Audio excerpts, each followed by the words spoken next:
Hadirin jamaah Masjid Ruhul Jadid pemirsa TV wan rahimakumullah.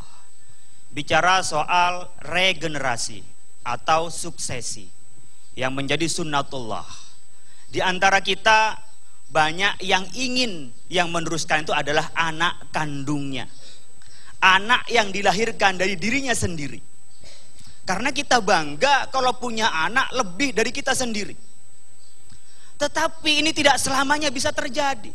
Bisa saja dilahirkan dari istri kita, dari ibu kita, dari saudara kita. Tapi akidahnya, pikirannya itu tidak sama dengan kita. Allah subhanahu wa ta'ala mencontohkan Nabi Nuh alaihissalam. Punya anak namanya Kan'an. Nabi Nuh diutus oleh Allah subhanahu wa ta'ala dan tidak banyak orang yang beriman pada Nabi Nuh. Diberi cobaan oleh Allah subhanahu wa ta'ala berupa banjir. Nabi Nuh menyiapkan 40 tahun di perahu itu. Yang beriman masuk ke dalam perahu. Tapi Kan'an tidak mau masuk di perahu itu. Karena dalam hatinya diam-diam dia ingkar kepada bapaknya. Saat ingin ditarik masuk perahu pada saat banjir itu, dia bilang, cukup saya menyelamatkan diri sendiri dari atas gunung. Bapak Ibu, coba anak kita atau anak zamannya, atau anak pergaulannya, atau anak kandung kita sudah menjadi anak perjuangan kita. Berbeda upamanya dengan Nabi Ibrahim alaihissalam yang mempunyai anak dan keturunannya semuanya menjadi nabi sesuai anak kandung, anak biologis, anak yang dilahirkan sekaligus menjadi anak ideologis, anak perjuangannya. Nabi Ismail alaihissalam dilahirkan dari istrinya Nabi Ibrahim Siti Hajar. Dididik oleh Nabi Ibrahim, maka pendidikannya pun dan juga jiwanya, fisiknya itu adalah dari Nabi Ibrahim alaihissalam. Bahkan Nabi Muhammad sallallahu alaihi wasallam itu adalah cucu dari Nabi Ibrahim, 5000 tahun selisihnya dari Nabi Ibrahim alaihissalam. Maka pendidikannya itu masuk dan meneruskan perjuangan. Maka ketika ditanya oleh Nabi Ibrahim, falamma balagha ma'hu sa'ya qala ya bunayya inni ara fil manami anni adbahuka fa'anzur madza tara ya abati fa'al ma tu'mar satajiduni insyaallah minas sabirin. Ketika Nabi Ibrahim itu mendapat mimpi wahyu dari Allah. Mimpinya Nabi Ibrahim itu wahyu, Bu. Pak, mimpi kita enggak sholat Isya. Ketiduran, lupa buka sepatu. Mimpinya Nabi Ibrahim alaihissalam itu mimpi wahyu. Diperintah untuk menyembelih anaknya yang sekian lama ditunggunya. Tapi demi kurban, mendekatkan diri kepada Allah, rela mau nyembelih. Dan ketika ditanyakan pada anaknya, Nabi Ismail menjawabnya, silahkan dilaksanakan. Ini anak kandung, anak biologis sekaligus menjadi anak ideologis.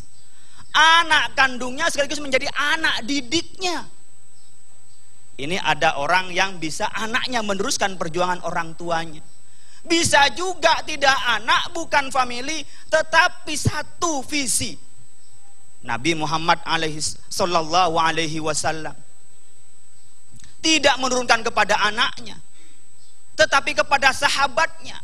Abu Bakar, Utsman, Ali bukan anaknya tapi kerabatnya. Demikian juga yang ahli-ahli ilmu seperti Ibnu Abbas, itu bukan anaknya, tetapi yang sevisi dengan Nabi Muhammad sallallahu alaihi wasallam. Inilah proses suksesi. Dan di suksesi inilah proses kaderisasi. Seringkali kita ini tersekat-sekat oleh kelompok kita. Mau benar mau tidak ini keterwakilan dari partai saya. Mau tidak, mau benar, mau tidak, mau baik atau tidak, ini adalah dari kelompok saya. Kalau ini yang terjadi, insya Allah Indonesia bukan tambah maju dengan hadirnya pemimpin baru. Kita harapkan pemimpin baru memilih orang yang layak, yang cakap, yang pandai untuk memimpin Indonesia. Jadi bukan karena kekerabatan, tetapi yang tahu cita-cita kemerdekaan, yang tahu kondisi rakyat dan mau memperjuangkan kepentingan-kepentingan rakyat. Kita masih ingat Bapak Ibu, karena Nabi Ibrahim itu yang membawa agama Hanif. Maka saya ingin mencontohkan Nabi Ibrahim.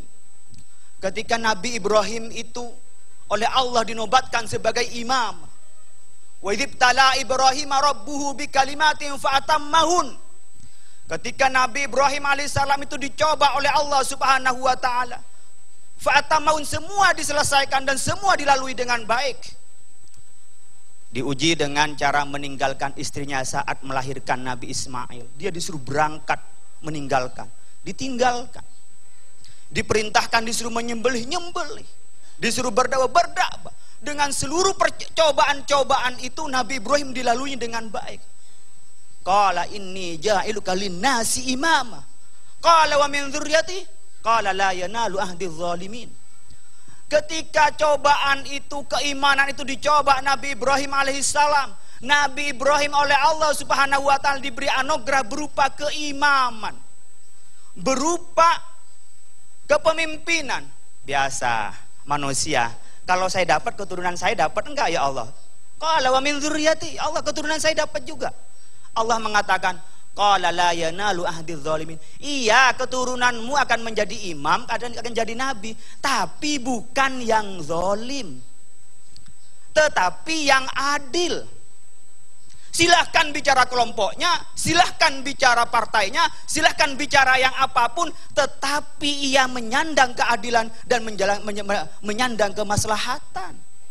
Jangan asal kelompoknya. Maka Allah memberikan anugerah pada Nabi Ibrahim pun sebagai pilihan, itu tidak memilih terhadap putra putrinya atau anak keturunannya yang zalim, tetapi kepada siapa Allah memilih? Kepada yang adil.